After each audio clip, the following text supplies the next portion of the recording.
মুখ্যমন্ত্ৰী সাহায্য পুঁজিৰ পৰা আজি তিনিচুকীয়া বিধানসভা সমষ্টিৰ অন্তৰ্গত যিসকল আমাৰ ইয়াতে কিছু কঠিন ৰোগত আক্ৰান্ত হৈ চিকিৎসাধীন হৈ থকা ৰোগী আছে তেওঁলোকক সকাহ দিয়াৰ উদ্দেশ্যে এটি সহযোগিতা পুঁজি বা অৰ্থ সাহায্য আজি আনুষ্ঠানিকভাৱে চেকৰ যোগেদি আমাৰ এই বিধায়কৰ কাৰ্যালয়ত আনুষ্ঠানিকভাৱে প্ৰেৰণ কৰা হয়। আমি সকলোৱে জানো যে আমাৰ চৰকাৰৰ দিনত বিশেষকৈ দুখীয়া মানুহৰ চিকিৎসাৰ কাৰণে বিভিন্ন ক্ষেত্ৰত বিভিন্ন ধৰণৰ ব্যৱস্থা হাতত লোৱা হৈছে যাতে মানুহে চিকিৎসা কৰি থকাৰ সময়ছোৱাত আৰ্থিকভাৱে তেওঁলোকে সমস্যাৰ সন্মুখীন নহয়, জুৰুলাগ্ৰস্ত যাতে হ'বলগীয়া নহয়। এই বিষয়বিলাক চৰকাৰে সদায় সংবেদনশীলভাৱে লক্ষ্য কৰি আহিছে, যি কাৰণে ভাৰত চৰকাৰৰ হওক বা অসম চৰকাৰৰ যথেষ্টখিনি সহযোগিতা আঁচনি আছে।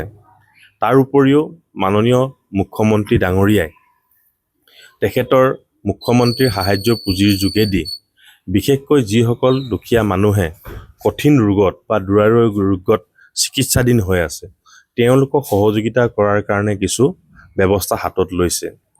বিধায়কৰ যোগেদি প্ৰতিটো সমষ্টিৰ যিসকল এনেধৰণৰ ৰোগী আছে বা আমাৰ চিকিৎসাধীন হৈ থকা পেচেণ্ট আছে তেওঁলোকক কিছু আৰ্থিকভাৱে সহযোগিতা কৰাৰ কাৰণে চেষ্টা কৰা হৈছে। তিনিচুকীয়া বিধানসভা সমষ্টিত ৰাইজৰ আশীৰ্বাদত আনুষ্ঠানিকভাৱে নিৰ্বাচিত হোৱাৰ পিছত যোৱা 1.5-2 মাহৰ ভিতৰত আমাৰ ওচৰলৈ যথেষ্টখিনি তেনেকুৱা ধৰণৰ কঠিন ৰোগত আক্ৰান্ত হৈ চিকিৎসাধীন হৈ থকা ৰোগী আহিছিল। তেওঁলোকে কিছু সহযোগিতা আবেদন কৰিছিল, সেইখিনি মাননীয় মুখ্যমন্ত্ৰী ডাঙৰীয়া সাহায্য পুঁজিৰ পৰা আনুষ্ঠানিকভাৱে চেকখিনি আমাৰ হাতলৈ আহিছিল আৰু সেইখিনি আজি আমি আনুষ্ঠানিকভাৱে তেখেতসকলক অৰ্পণ কৰিছোঁ যাতে ভৱিষ্যতৰ দিনত তেওঁলোকে চিকিৎসা কৰি থাকোঁতে তেওঁলোকক যাতে অৰ্থৰ ক্ষেত্ৰত কিছু সহযোগিতা আগবঢ়াব পৰা যায়। আৰু মই যিসকল চিকিৎসাধীন হৈ আছে ৰোগী তেওঁলোকক ঈশ্বৰৰ ওচৰত প্ৰাৰ্থনা জনাইছোঁ যাতে তেখেতসকলে খুব সোনকালে সুস্থ হৈ উঠে। আজি মুঠ আমাৰ যোৱাটো মাহৰ আমাৰ জুন মাহৰ আমি প্ৰতি মাহত চেক বিতৰণ কৰোঁ।